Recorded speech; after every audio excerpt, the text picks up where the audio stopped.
La rebelión de Kornilov. En la literatura y los libros de referencia modernos se utiliza a menudo el término discurso de Kornilov. Es un intento fallido de establecer una dictadura militar emprendido por el comandante en jefe supremo del ejército ruso, el general de infantería LG Kornilov en septiembre, de 1917 con el objetivo de restaurar el poder firme en Rusia e impedir que las fuerzas radicales de izquierda, bolcheviques, llegaran al poder. Pero es todo tan simple e inequívoco. Hasta el día de hoy, los historiadores nacionales y extranjeros debaten, ¿qué pasó realmente en Petrogrado en septiembre de 1917? Casi 100 años después, nadie puede dar una respuesta exacta. ¿Fue el discurso de Kornilov un intento de golpe político organizado por la élite militar? ¿Fue una rebelión no planificada, un grito del alma de patriotas solidarios que no podían mirar con calma? ¿Cómo está su patria cayendo en el caos? Hubo una provocación por parte de AF, que se imaginaba a sí mismo como un dictador. Kerensky. Ha habido un desafortunado malentendido. ¿O acaso Kornilov y Kerensky actuaron según un escenario preparado de antemano por alguien, en el que no debería haber ganadores? En nuestra opinión, todas las versiones anteriores tienen derecho a existir. Hoy en día, los historiadores cuentan con pruebas documentales que confirman, pero no refutan completamente, ninguna de ellas. Además, en la historia de Rusia del siglo XX hubo otro evento importante, que recuerda dolorosamente a la mismísima revuelta de Kornilov. En agosto de 1991, las fuerzas de seguridad, que habían dormido demasiado en su país, lanzaron repentinamente un golpe armado en el último momento, pero con ello solo aceleraron la llegada de fuerzas radicales y el colapso final de la URSS. Ambos discursos se produjeron en el contexto de una aguda crisis sociopolítica, expresada en el declive del poder estatal. En las condiciones de la Primera Guerra Mundial, esta situación llevó a Rusia a la anarquía total, y más tarde al separatismo y la guerra civil, que bien podría haber terminado con la pérdida de su condición de Estado. Esto es precisamente lo que, muy probablemente, buscaban las fuerzas que llevaron al poder a los liberales moderados de bellas ideas en Rusia, quienes formaron el primer y segundo gobierno provisional. Esto es exactamente lo que lograron al interferir activamente en la política interna del país durante el periodo de confrontación civil de 1917 a 1920. Después del golpe de agosto de 1991, afortunadamente, no hubo una guerra civil abierta, pero en la década de 1990 se produjeron acontecimientos no menos terribles, cuyas consecuencias han afectado y seguirán afectando el destino futuro de los pueblos de la ex-URSS. Antecedentes del discurso de Kornilov. Celebrado en Petrogrado del 3 al 24 de junio, del 16 de junio al 7 de julio, el primer Congreso Panruso de los Soviets de Diputados Obreros y Soldados apoyó al gobierno provisional burgués y rechazó la exigencia bolchevique de poner fin a la guerra y transferir el poder a los soviéticos. Pero el fracaso de la ofensiva de junio lanzada por el gobierno provisional en el frente se convirtió en un poderoso catalizador para futuros procesos revolucionarios dentro del país. Aprovechando el descontento general de las masas por la debilidad general del gobierno central, los partidos radicales de izquierda, bolcheviques, mencheviques, los socialistas revolucionarios de izquierda y los anarquistas, lanzaron una agitación generalizada tanto en las capitales como en otras grandes ciudades. El ejército, habiendo perdido la mayoría de sus unidades de ataque listas para el combate durante la infructuosa ofensiva, no pudo resistir la nueva contraofensiva del enemigo en territorios rusos, ni tampoco brindar apoyo al gobierno legítimo. En una situación de poder dual, gobierno provisional soviet de Petrogrado, el poder político real en Petrogrado en junio de 1917 pasó de hecho a manos del soviet de Petrogrado, significativamente bolchevique.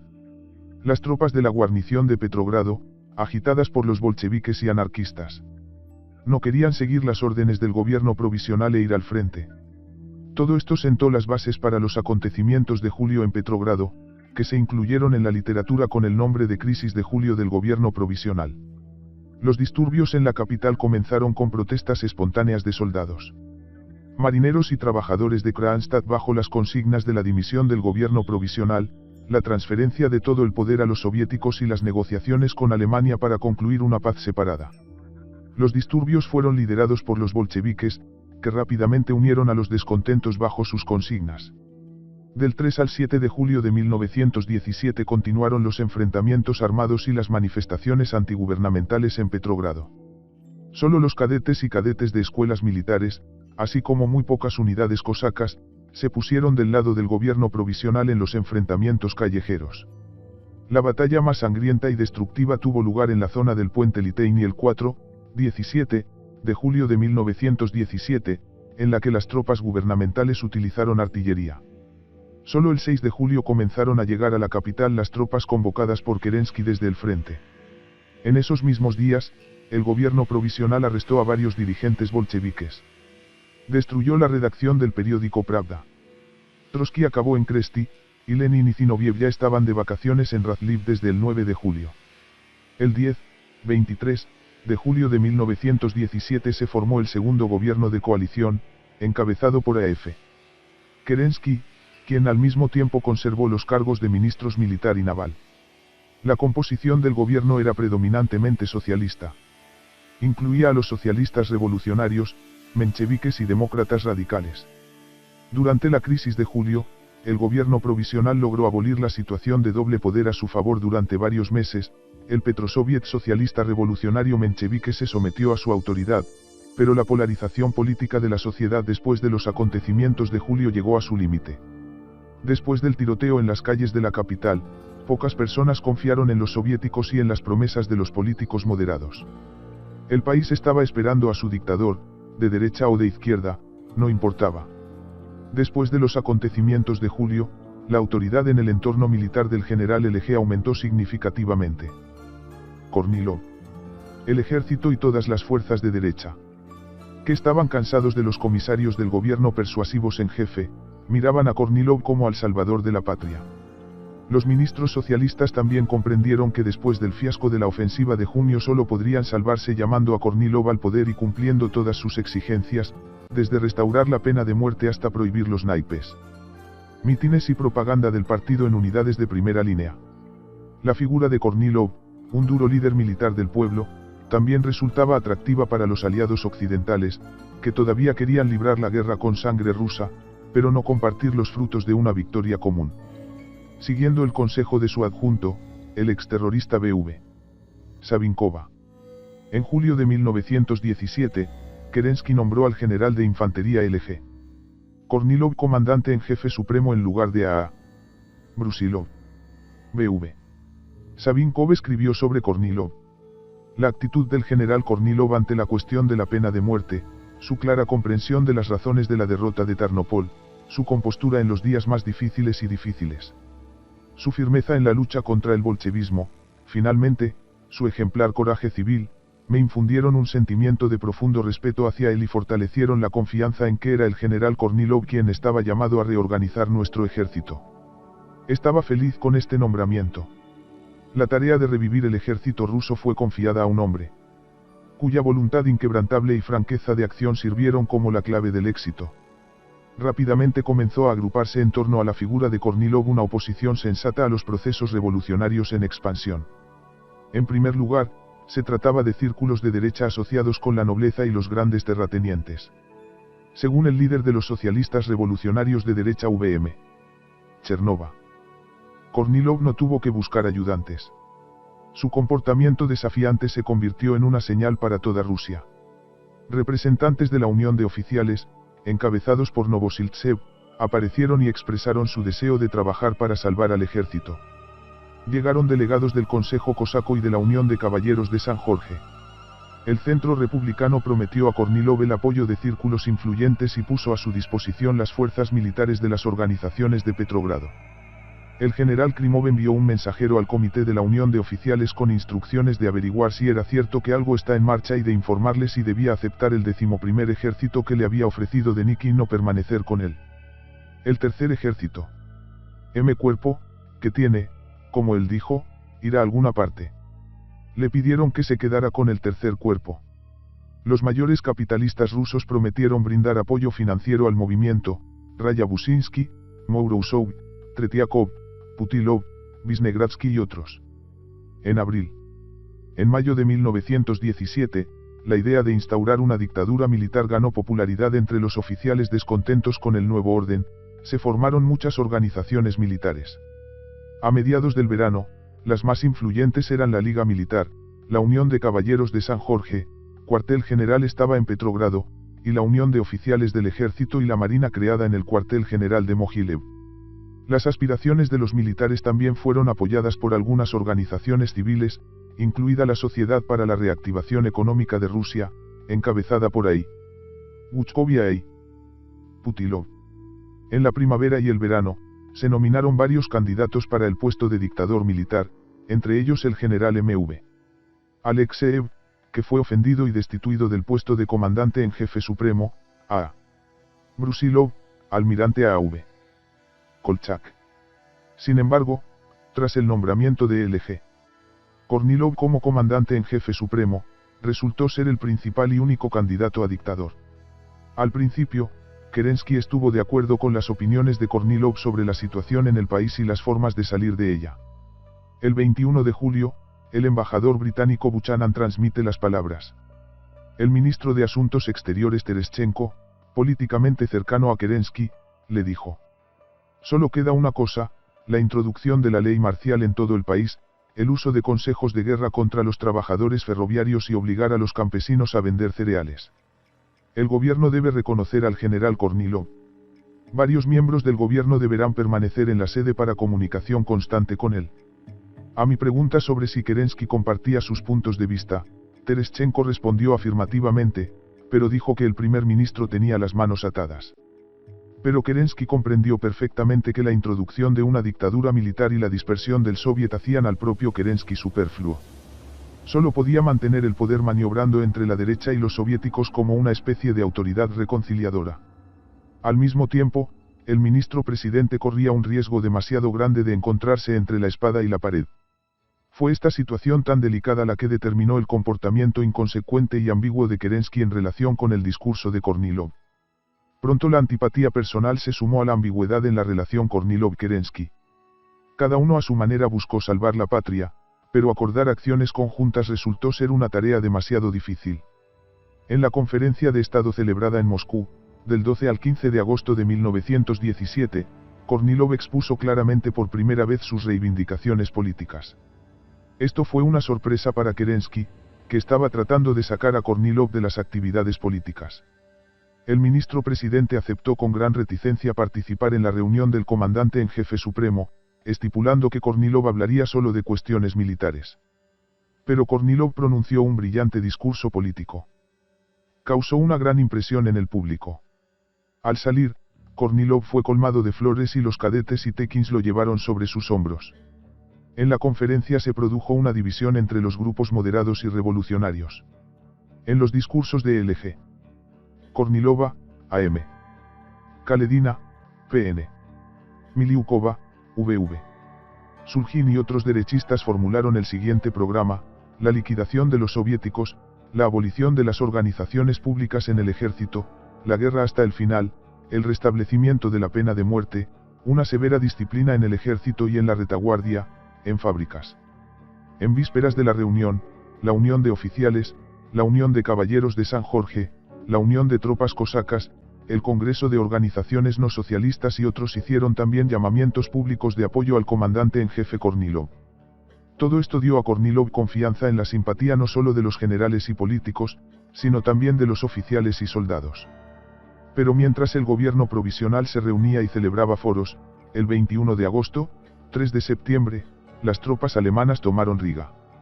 El ejército desintegrado no pudo evitar esto de ninguna manera, y los destacamentos de bombardeo de Kornilov solo intensificaron el resentimiento de los soldados contra los oficiales que intentaban restablecer la disciplina.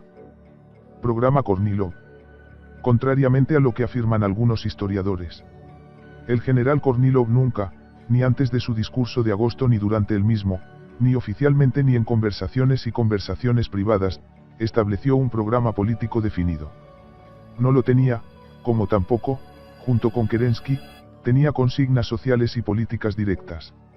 Según el general Denikin, la apariencia política del general Kornilov seguía sin estar clara para muchos. Lav Georgievich no era ni socialista ni monárquico. Según las memorias del general E.I. Martynov, que estuvo junto con Kornilov en cautiverio en Austria, en el periodo 1915.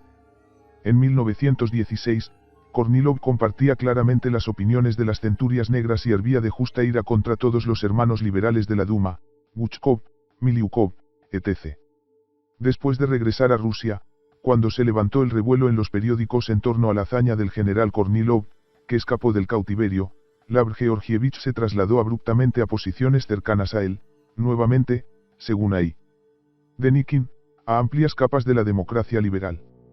Como cualquier militar que nunca había estado involucrado en política, Kornilov tenía poca comprensión de las contradicciones de los diversos grupos políticos y clases de la sociedad rusa. No veía ninguna diferencia fundamental entre la dirección socialista moderada del Soviet de Petrogrado y las opiniones radicales de los bolcheviques. Después de todo, fueron los soviéticos quienes destruyeron el ejército, dieron órdenes estúpidas, introdujeron la institución de los comisarios, etc. A diferencia de otros líderes militares, Kornilov tuvo el coraje y la valentía de oponerse abiertamente a la destrucción del ejército y en defensa de los oficiales, pero no pudo ofrecer ningún programa político claro. Denikin vio en esto la tragedia más profunda de las actividades del general Kornilov. Posteriormente, fue esta incertidumbre en las metas y objetivos lo que jugó una broma cruel a los fundadores del movimiento blanco. El documento conocido en la historia como el programa Kornilov fue el resultado de la creatividad colectiva de los prisioneros de Bykov, personas encarceladas en la prisión de Bykov junto con el general Kornilov después del fracaso de la rebelión de Kornilov. El general Denikin, uno de los coautores de este programa, admitió posteriormente que era necesario como corrección de la brecha del pasado. Los futuros líderes del movimiento blanco se dieron cuenta de la urgente necesidad de anunciar un programa estrictamente empresarial para evitar que el país se derrumbara y cayera definitivamente. El programa fue aprobado por el general Kornilov durante la sesión de Bykov y apareció impreso sin fecha, bajo la apariencia de un programa de una de sus actuaciones pasadas. Programa Kornilov. El establecimiento de un poder gubernamental, completamente independiente de cualquier organización irresponsable, hasta la Asamblea Constituyente. Establecimiento de autoridades y tribunales locales independientes de organizaciones no autorizadas. Guerra en completa unidad con los aliados hasta la conclusión de una rápida paz que asegure la riqueza y los intereses vitales de Rusia. Creación de un ejército preparado para el combate y de una retaguardia organizada, sin política, sin intervención de comités y comisarios y con una disciplina firme. Asegurar la vida del país y del ejército racionalizando el transporte y restableciendo la productividad de las fábricas y fábricas, racionalizar el negocio alimentario mediante la participación de cooperativas y un aparato comercial regulado por el gobierno. Permiso del gobierno principal. Las cuestiones nacionales y sociales se posponen hasta la Asamblea Constituyente. Durante su nombramiento como comandante en jefe supremo el 19 de julio de 1917, el general Kornilov exigió que el gobierno reconociera su responsabilidad solo ante su propia conciencia y ante todo el pueblo. La declaración se refería principalmente a la parte militar. En particular, otorgar al comandante en jefe total autonomía en todos los asuntos militares, como la resolución de problemas operativos y el nombramiento y destitución del personal de mando. Kornilov también exigió la introducción de la pena de muerte en el frente. En conversaciones con varias personas, el general Kornilov propuso diversas formas de poder fuerte, por ejemplo, reorganización del gabinete de Kerensky a nivel nacional, cambio de jefe de gobierno, introducción del comandante en jefe supremo en el gobierno, combinación de los cargos de ministro presidente y comandante en jefe supremo, directorio, dictadura unipersonal. El propio general Kornilov se inclinaba por una dictadura unipersonal, aunque sin poner en riesgo. Al mismo tiempo, es un fin en sí mismo y concede gran importancia al hecho de la legitimidad y la continuidad legal del poder. La nota del general Kornilov, preparada para el informe al gobierno provisional, hablaba de la necesidad de llevar a cabo las siguientes actividades. Introducción de jurisdicción militar sobre todo el territorio de Rusia en relación con las tropas de retaguardia y la población. Los tribunales revolucionarios, que utilizan la pena de muerte para una serie de delitos graves, principalmente militares. Restauración del poder disciplinario de los comandantes militares. Introducción al marco estrecho de las actividades de los comités y establecimiento de su responsabilidad ante la ley. Respecto a la cuestión agraria clave en aquellas circunstancias, Kornilov tenía un programa desarrollado para él por el profesor Yakovlev. Preveía la nacionalización parcial de la tierra, asignándola no a todos los campesinos, sino solo a los soldados que regresaban del frente, con una serie de exenciones a favor de los terratenientes. El 3 de agosto de 1917, el general Kornilov presentó una nota a Kerensky. Él, habiendo expresado previamente su acuerdo fundamental con las medidas propuesto por Kornilov, convenció al general de no presentar notas directamente al gobierno ese día. Kerensky explicó esto por el deseo de completar un trabajo similar del Ministerio de Guerra y, en primer lugar, coordinar mutuamente los proyectos. Sin embargo, al día siguiente, 4 de agosto, el periódico Izvestia disponía de una copia de la nota del general Kornilov. El periódico publicó extractos de la nota y al mismo tiempo comenzó una amplia campaña pública contra Kornilov. Marcha sobre Petrogrado. Durante los días de la reunión de Moscú ya habían comenzado los movimientos de unidades leales a Kornilov. El cuerpo de caballería del mayor general A.N. avanzó hacia Petrogrado desde Finlandia. Dolgorukov, a Moscú, el 7º regimiento cosaco de Orenburg. Fueron detenidos por los comandantes de los distritos militares de Petrogrado y Moscú. En la zona de Neivel, Nizhny Sokolniki y Veliki Yeluki se concentraron las unidades más fiables desde el punto de vista de Kornilov. 3. Cuerpo de Caballería del Teniente General A.M. División de Caballería de Krimova y Terquistán, salvaje. Se creó un trampolín para la marcha sobre Petrogrado. Según las memorias del comandante de uno de los regimientos, el príncipe Uktomsky, los oficiales lo entendieron muy bien, la opinión general se inclinaba a creer que íbamos a Petrogrado. Sabíamos que pronto se produciría un golpe de Estado que acabaría con el poder del Soviet de Petrogrado y declararía un directorio o una dictadura con el consentimiento de Kerensky y con su participación, lo que en estas condiciones era garantía del éxito total del golpe. Cuando, el 11 de agosto, el jefe del Estado Mayor de Kornilov, el general Lukomsky, sin estar aún al tanto de los planes del comandante en jefe, exigió una explicación, Kornilov le informó que su objetivo era proteger al gobierno provisional de los ataques de los bolcheviques y los soviéticos, incluso contra la voluntad del propio gobierno. Después de su siguiente viaje a Petrogrado, Kornilov estaba absolutamente seguro de que espías alemanes habían penetrado en el gobierno. Y algunos ministros cooperan con el Comité Central del Partido Bolchevique. Sin embargo, como recordó Lukomsky, el 11 de agosto Kornilov dijo, no voy a hablar contra el gobierno provisional. Espero poder llegar a un acuerdo con él en el último minuto. Muchos historiadores hasta el día de hoy creen que en agosto de 1917 no había ninguna amenaza real de un golpe bolchevique. Trotsky estaba en prisión, Lenin y Zinoviev se escondían en Razliv, derrotados y desacreditados como espías tras los acontecimientos de julio. Pero, como ha demostrado el tiempo, los bolcheviques solo estaban esperando el momento adecuado para aparecer en escena. Y Kornilov y Kerensky, con sus acciones descoordinadas, se apresuraron a brindarles este momento. La verdadera amenaza para Petrogrado en agosto de 1917 fue el avance alemán cerca de Riga. Esto, por supuesto, podría convertirse en una razón objetiva para restaurar el orden. El traslado del cuartel general al territorio del distrito militar de Petrogrado también creó para Kerensky una situación ambigua y alarmante. Kerensky, cuyas relaciones con Kornilov se habían vuelto tensas después de la conferencia de Moscú, decidió ahora establecer una alianza con él. El acuerdo se logró gracias a Savinkov, que asumió el papel de intermediario y viajó entre la sede y Petrogrado con una energía envidiable. El 20 de agosto, Kerensky, según el informe de Savinkov, acordó declarar a Petrogrado y sus alrededores bajo la ley marcial y la llegada de un cuerpo militar a Petrogrado para luchar contra los bolcheviques. El 21 de agosto, el gobierno provisional aprobó la decisión de asignar el distrito militar de Petrogrado a la subordinación directa del cuartel general. Se suponía que tanto el poder militar como el civil en el distrito pertenecerían a Kornilov, pero el propio Petrogrado permanecería bajo el control del gobierno. El tercer cuerpo de caballería, especialmente fiable, será trasladado a Kerensky. Sin embargo, no bajo el mando de Krimov, sino de otro comandante, más liberal y leal al gobierno. Se planeó formar un ejército especial a partir de unidades confiables a disposición directa del gobierno. Savinkov fue nombrado gobernador general de Petrogrado. De este modo, el destino del país estaba en manos del triunvirato Kerensky-Kornilov-Savinkov. Esta decisión fue comunicada a la sede el 24 de agosto. Después de esto, Kornilov emitió una orden para transferir el mando del tercer cuerpo de caballería al comandante de la primera división cosaca de Kuban, P.N. Krasnov, pero ya el 25 de agosto avanzó el tercer cuerpo, según. Todavía bajo el mando de Krimov, la división salvaje y el cuerpo de caballería de Dolgorukov a Petrogrado. Así, el movimiento de las tropas de Kornilov hacia Petrogrado comenzó de forma absolutamente legal. Formalmente, Kornilov le planteó una tarea a Krimov: 1.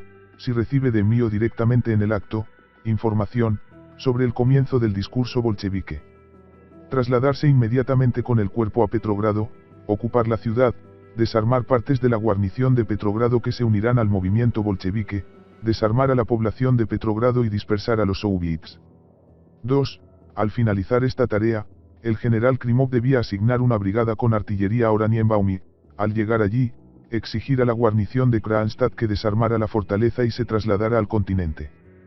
Para tener una razón para enviar tropas a Petrogrado, se planeó organizar una provocativa manifestación pseudo-bolchevique el 27 de agosto, tarea que se confió al presidente del Consejo de la Unión de Unidades Cosacas, el general Dutov. Como Kornilov se convirtió en rebelde, los días 25 y 26 de agosto en el cuartel general reinaba la sensación de que el golpe se desarrollaba sin obstáculos. Todo iba sospechosamente bien. Se discutieron opciones para la estructura del poder. Se presentó un proyecto de directorio compuesto por Kornilov, Savinkov y Filonenko, Sr., asistente y confidente de Savinkov. También se presentó el proyecto de directorio Kerensky-Kornilov-Savinkov. El directorio se convertiría en la máxima autoridad hasta la convocatoria de la Asamblea Constituyente. Otro proyecto implicó la creación de un gobierno de coalición, el Consejo de Defensa del Pueblo. Se suponía que incluiría al almirante Akolchak, gerente del Ministerio Naval, GV. Plejanov, ministro de Trabajo, AI. Putilova, ministra de Finanzas, SN. Tretiakova, ministra de Comercio e Industria, IG. Tsereteli, ministro de Correos y Telégrafos. Así como Savinkova, ministra de Guerra, y Filonenko, ministra de Asuntos Exteriores. Incluso se planeó introducir en el gabinete a la abuela de la Revolución Rusa, Eka Breskovskaya. El presidente del Consejo sería Kornilov y su adjunto, Kerensky. De todo lo anterior, surge la única conclusión: si su desempeño es exitoso. Kornilov de ninguna manera planeó establecer su dictadura personal y asumir la responsabilidad exclusiva de gobernar un país enorme. Para ello no tenía ni la preparación adecuada, ni la experiencia política, ni la ambición suficiente. Además, el comandante en jefe ni siquiera pensó en causar ningún daño a Kerensky personalmente. Savinkov, uno de los miembros del gobierno provisional. Por el contrario, barriendo todos los gustos y disgustos, el Silovik Kornilov iba a hacer todo lo posible para garantizar su seguridad, para protegerlos incluso contra su propia voluntad. A tal efecto, sin el consentimiento del gobierno. En el cuartel general se preparó un proyecto de orden para introducir el estado de sitio en Petrogrado, toque de queda, censura, prohibición de reuniones y manifestaciones, desarme de las unidades de la guarnición que ofrecen resistencia, consejo de guerra. La unión de oficiales, con el conocimiento de Kornilov, tenía la intención de utilizar oficiales móviles para destacamentos Yankars para llevar a cabo la liquidación del soviet y el arresto de los bolcheviques en Petrogrado, presentando así a Kerensky un hecho consumado. Cabe señalar aquí que hasta el 26 de agosto, el presidente del gobierno provisional, Alexander Fedorovich Kerensky, aprobó plenamente todas las medidas tomadas por los kornilovistas y vio en el comandante en jefe al único salvador de la patria en ese momento. Y la tarde del 26 de agosto, en una reunión del gobierno, Kerensky calificó las acciones del comandante en jefe supremo de rebelión. ¿Qué pasó? Versión 1. Teléfono roto. A partir del 22 de agosto, además de BV, se convirtió en intermediario entre el cuartel general y Kerensky. También se sumó Savinkova, diputada de la Duma estatal y exfiscal jefe del Santo Sínodo, VN. Lvov, no confundir con el primer presidente del gobierno provisional, GK. Lvov. VN. Lvov perdió su puesto en el gobierno después de los acontecimientos de julio. El nuevo jefe, AV, fue nombrado fiscal. Kartasev, pero no había lugar para el viejo.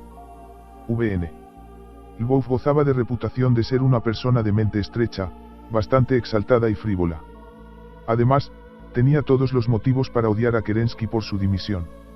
Habiendo logrado una audiencia con el primer ministro, Lvov le dijo a Kerensky que los soviéticos estaban poco a poco. Pero seguramente pasarán a manos de los bolcheviques. amenazando a Kerensky con la muerte personal en esta masacre si no rompía con los soviéticos. Lvov, en nombre de las fuerzas pro-Kornilov, lo invitó a formar un gobierno de derecha y al final, según Lvov, incluso obtuvo palabras de acuerdo para ceder el poder. El 24 de agosto, el impostor Lvov apareció en el cuartel general de Kornilov. Actuando como representante de Kerensky, que no le dio ninguna instrucción, el ex fiscal jefe empezó a hablar de la posibilidad de instaurar la dictadura de Kornilov con la sanción del gobierno provisional. En respuesta, Kornilov le expuso sus condiciones para aceptar poderes dictatoriales, que fueron discutidos previamente con el representante de Kerensky, B.V. Savinkov, pero sin la participación del Lvov.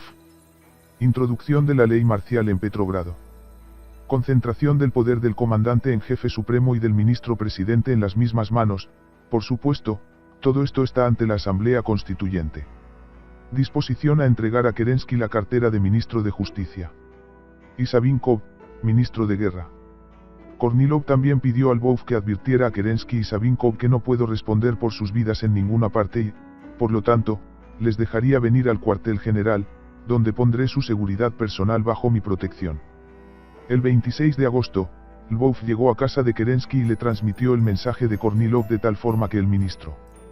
El presidente consideró esto un ultimátum para renunciar a sus poderes y presentarse en el cuartel general, donde ya se estaba preparando su asesinato. Existen diferentes versiones sobre los motivos de las acciones de VN. Lvov es hoy en día un enturbiamiento de la razón, una provocación deliberada con el objetivo de destituir a Kerensky, un intento fallido de volver a la gran política, etc. De todos modos, las consecuencias de una acción tan inapropiada por parte del ex fiscal jefe resultaron catastróficas.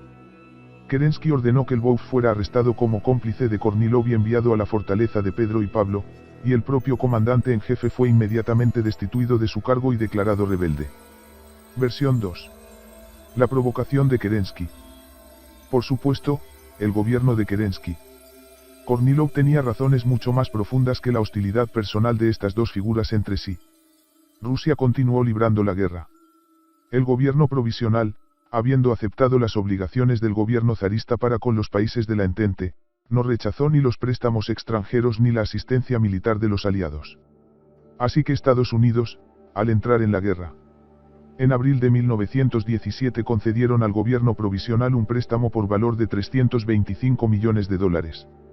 Los estadounidenses vieron en la Revolución Rusa un análogo de su guerra por la independencia y consideraron a Rusia, con sus recursos ilimitados y sus espacios abiertos, un aliado muy prometedor en la lucha contra los restantes miembros de la coalición, Francia e Inglaterra. Inglaterra también consideró necesario apoyar en Rusia a aquellas fuerzas que, en última instancia, podrían continuar la guerra. Según varios historiadores nacionales, después de la crisis de abril de 1917, los aliados claramente apostaron por Kerensky, eligiéndolo entre todos los líderes de la Revolución Rusa, para ejercer su mayor influencia sobre Rusia en la guerra en curso. Sin embargo, el fracaso de la ofensiva de junio en el frente oriental, la llamada ofensiva Kerensky, y los posteriores acontecimientos de julio obligaron a los agentes británicos y estadounidenses a buscar un nuevo protegido para llevar a cabo sus intereses. Kerensky estaba dispuesto a concluir una paz separada con los alemanes, pero los aliados necesitaban la guerra. Los británicos difícilmente habrían logrado convertir a Kornilov en un agente de influencia en Rusia, pero sería bastante lógico utilizarlo para restablecer el orden y aumentar la efectividad de combate del ejército.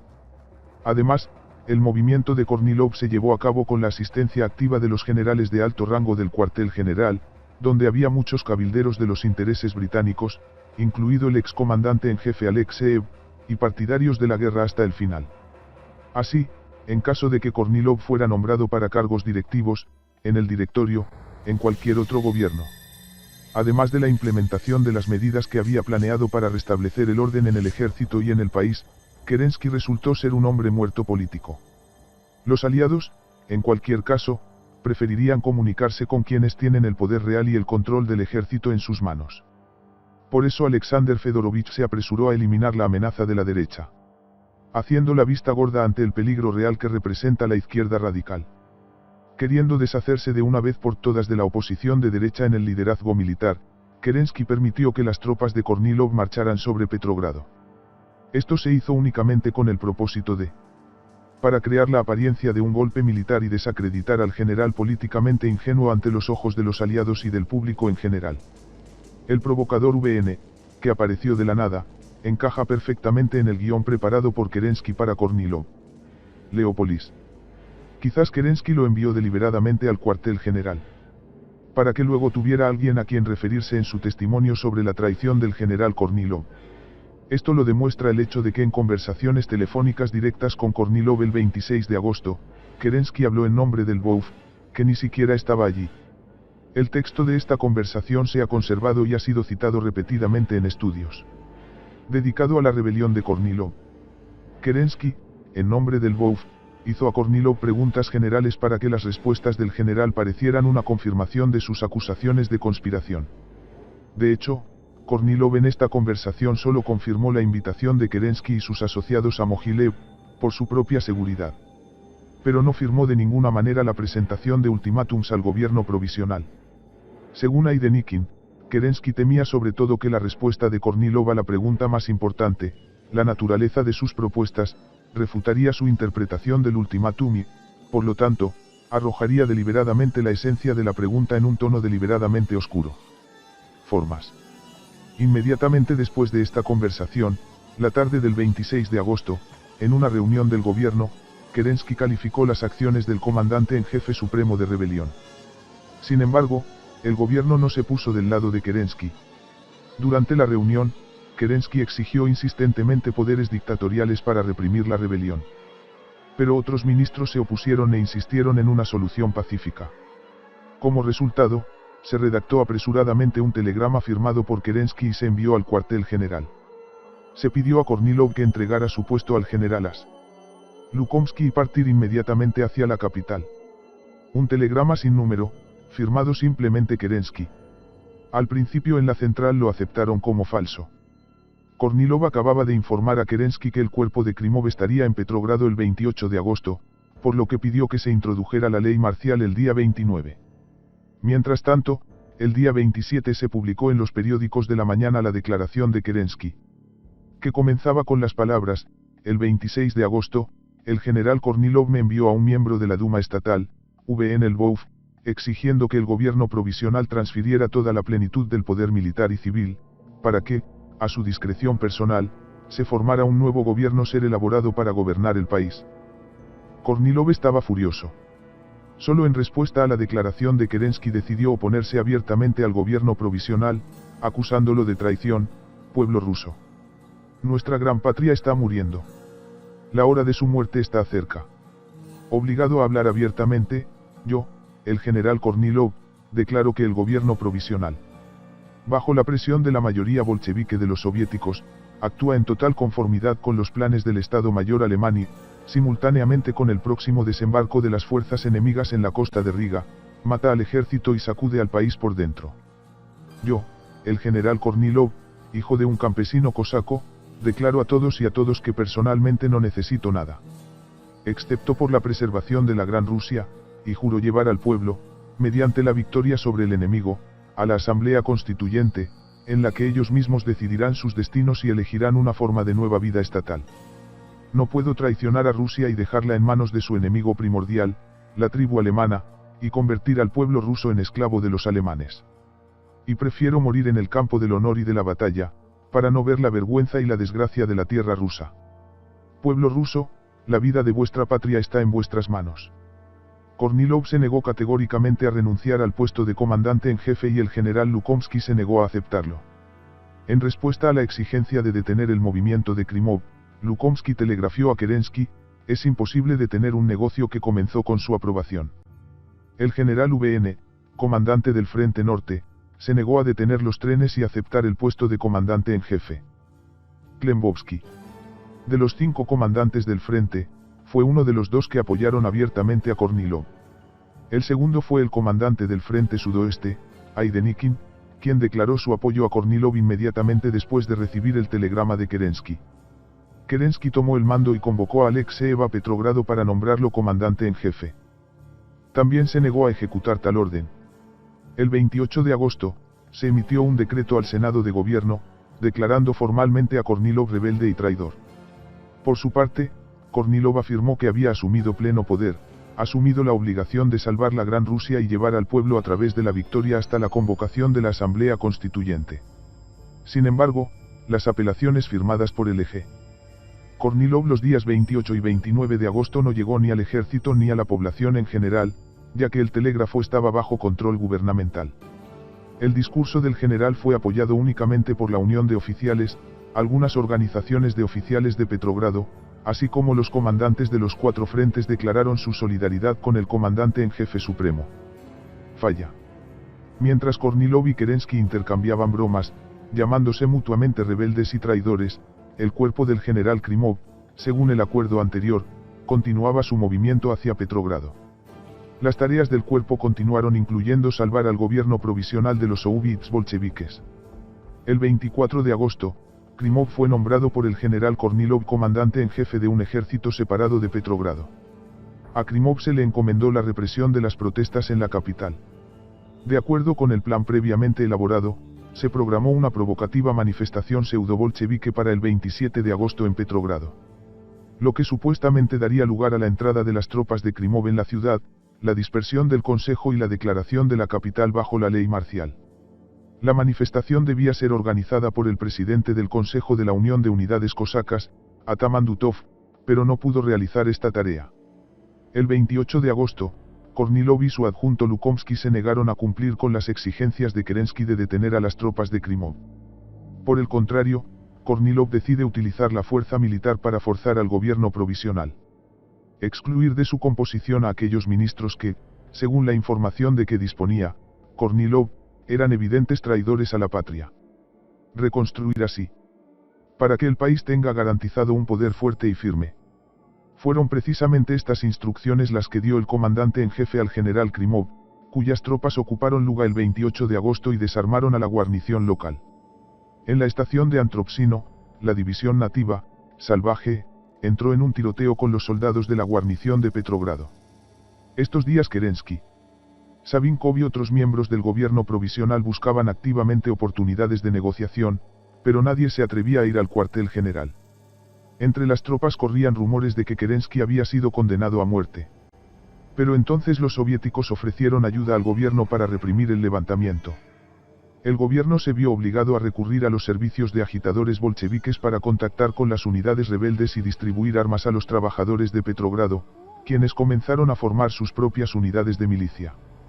El avance de las tropas de Kornilov fue detenido el 29 de agosto, 11 de septiembre, en el sector Viritsa-Pavlovsk, donde los opositores de Kornilov desmantelaron la vía férrea. Los agitadores bolcheviques enviados a contactar con las unidades rebeldes lograron que éstas depusieran las armas. El general Krimov estaba confundido. Marchó sobre Petrogrado, convencido de la unanimidad de Kornilov y Kerensky. El 30 de agosto, el general Krimov, en nombre de Kerensky, recibió una invitación para ir a Petrogrado, supuestamente para negociar. La invitación fue transmitida por un amigo íntimo del general, el coronel Samaarin, que ocupaba el cargo de asistente del jefe de la oficina de Kerensky. El 4 de septiembre, el coronel Samaarin fue ascendido a general por sus servicios distinguidos mayores y comandante designado del distrito militar de Irkutsk. Dejando el cuerpo en las cercanías de Luga, Krimov se dirigió a Petrogrado. Llegó a Kerensky, donde evidentemente se dio cuenta de que estaba atrapado, separado de sus unidades leales. El contenido de la conversación entre Krimov y Kerensky sigue siendo desconocido, pero no es difícil adivinarlo. Que esta conversación sería inevitablemente seguida por el aislamiento forzoso o la eliminación física del líder militar leal a Kornilov. Al darse cuenta de su posición y de la imposibilidad de cambiar algo, Krimov prefirió la muerte a los interrogatorios humillantes y al arresto. Al salir del despacho de Kerensky, se infligió una herida mortal en el pecho y murió unas horas más tarde en el hospital militar Nikolov. El nuevo comandante en jefe, Kerensky, dio inmediatamente la orden de enviar tropas leales al gobierno a Mogilev para derrotar al cuartel general. Kerensky necesitaba provocar a Kornilov para que resistiera, porque no había pruebas de la rebelión del general. Todavía estaba desaparecido. Al enterarse de esto, el general Kornilov no se atrevió a iniciar una guerra civil, lanzando unidades leales contra Kerensky. A las garantías de lealtad de las unidades leales a él de boca del Estado Mayor del capitán Nezensev, el general respondió, dígale al regimiento de Kornilovsky que le ordeno que mantenga la calma total, no quiero. Para que se derrame al menos una gota de sangre fraternal. General M.V. Alexeev, para salvar las vidas de los kornilovistas, aceptó convertirse en jefe del Estado Mayor de AEF. Kerensky. Le costó mucho esfuerzo negociar con Kerensky la cancelación de la orden de avanzar tropas hacia Mogilev. El 1 de septiembre, el propio general Alexeev fue al cuartel general, donde arrestó al general Kornilov y sus asociados, los generales Romanovsky, Lukomsky, el coronel Pliushchevsky y otros oficiales superiores. Los participantes en la rebelión fueron investigados y encarcelados en la ciudad de Bykov, cerca de Mogilev. El 28 de agosto, por orden de Kerensky, fue arrestado todo el mando del sur que apoyaba a Kornilov. Frente Occidental, generales de Nikin, Maarkov, Erdely, Vanovsky, Arlov, etc. fueron detenidos en la prisión militar de Berdichev. Cuando los miembros de la Comisión Extraordinaria de Investigación, creada por Kerensky para investigar la rebelión, llegaron a Mogilev, encontraron a Kornilov tranquilo y dispuesto a cooperar. Les mostró los documentos que tenía, incluidas cintas con el texto de sus negociaciones con Savinkov, Kerensky y otros. Por ellos, los miembros de la comisión supieron que las tropas supuestamente rebeldes que avanzaban hacia Petrogrado fueron convocadas a la capital por orden del gobierno provisional. Luego se enteraron de las travesuras de VN Lvov, a quien Kornilov, desafortunadamente, se lo tomó en serio y fue utilizado por Kerensky para crear la leyenda de la rebelión de Kornilov. El general Alexeev intentó garantizar la máxima seguridad y condiciones de vida dignas a los kornilovitas alojados en el edificio del monasterio de Bykov. En el edificio estaban custodiados por tekins leales a Kornilov. La seguridad exterior estuvo a cargo de un pelotón de caballeros de San Jorge. Denikin y su séquito cayeron en manos de los comisionados soviéticos locales. En Berdichev, los generales fueron sometidos a constantes insultos e intimidaciones. Incluso después de la petición de la Comisión Extraordinaria de trasladar a los prisioneros a Bykov, Kerensky decidió no darles escolta especial, esperando que la propia multitud revolucionaria castigará a los rebeldes tan pronto como abandonen los muros de la prisión.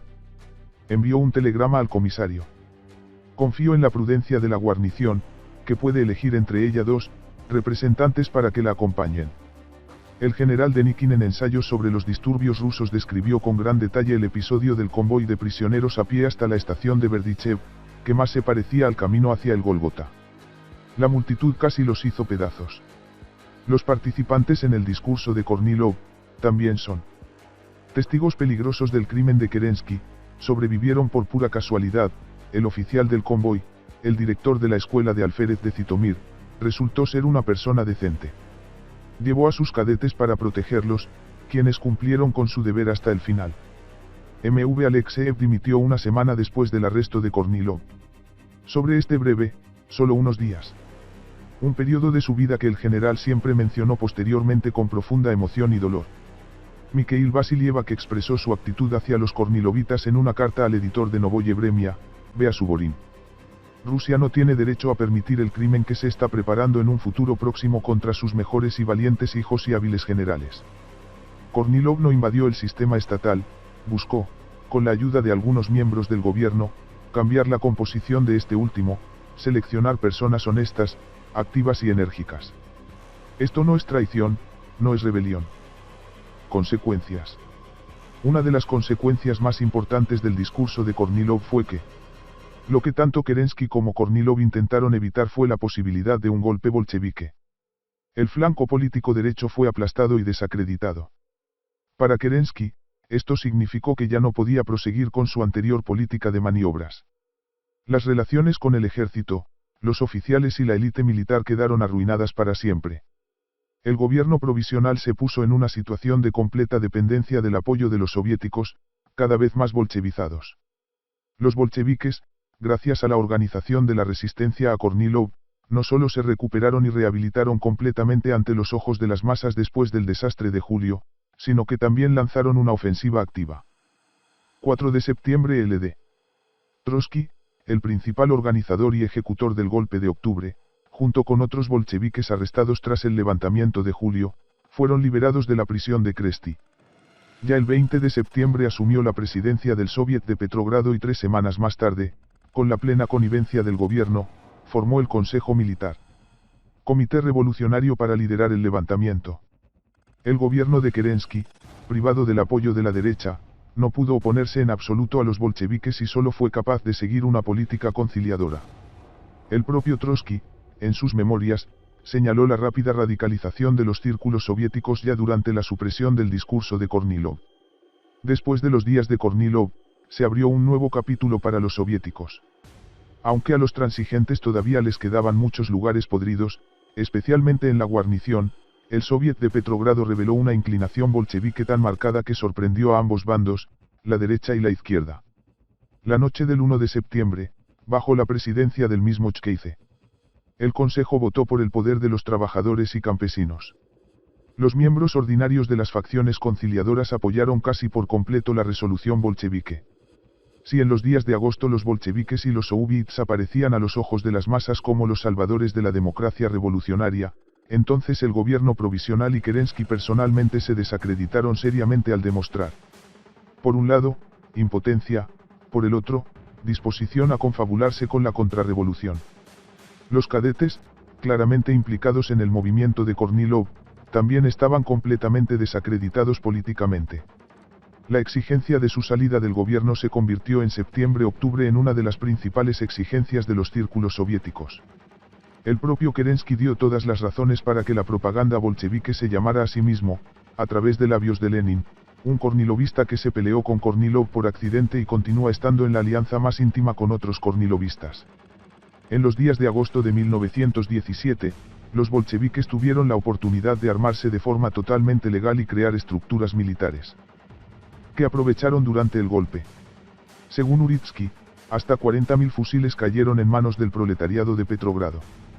Estos días, en las zonas obreras, comenzó la formación intensificada de destacamentos de la Guardia Roja, cuyo desarme después de la liquidación del levantamiento de Kornilov estaba fuera de discusión.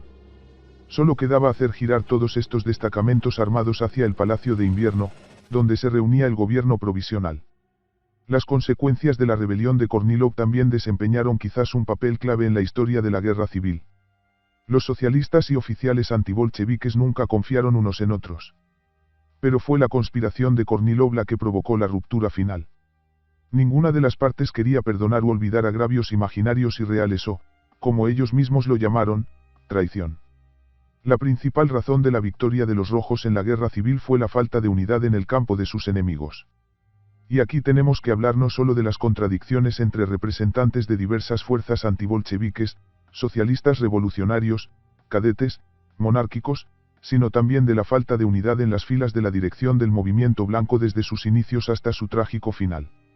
La sesión de Bykov, las humillaciones e insultos sufridos por el grupo de generales Berdichev, involucrado en el caso Kornilov, solo contribuyó al deseo de venganza por el engaño y violó el honor. Después de la rebelión de Kornilov, la división entre los altos mandos militares empeoró. Los líderes militares que apoyaron al gobierno provisional despertaron, en el mejor de los casos, desconfianza entre los prisioneros de Bykovie, en el peor, fueron alistados en el campo enemigo.